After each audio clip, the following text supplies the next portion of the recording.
সন্তান ভূমিষ্ঠ হওয়ার পরে সপ্তম দিনে সে ওই সন্তানের মাথা মুন্ডন করা, নাম রাখা,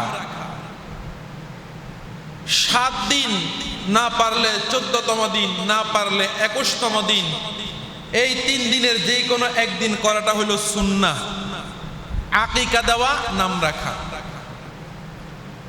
যদি এই 3 দিনের কোনো একদিন করতে না পারে, অন্য যেই কোনো দিন করতে পারে, সুন্নাহ তরিকায় হবে না, কিন্তু আকিকাটা আদায় হয়ে যাবে।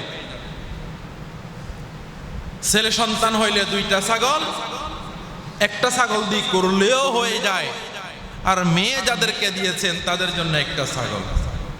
এখান থেকে বোঝা যায়, আকিকার ক্ষেত্রে বোঝা যায় ছেলের জন্য ডাবল, মেয়ের জন্য অর্ধেক। ছেলে পাবে ডাবল, মেয়ে পাবে অর্ধেক। আল্লাহ রাব্বুল আলামিন কোরআনের মধ্যে সম্পদের বিধানের ক্ষেত্রেও বলে দিয়েছে ছেলের জন্য ডাবল, মেয়ের জন্য অর্ধেক। আকিকার মধ্যেও ছেলের জন্য ডাবল, মেয়ের জন্য অর্ধেক।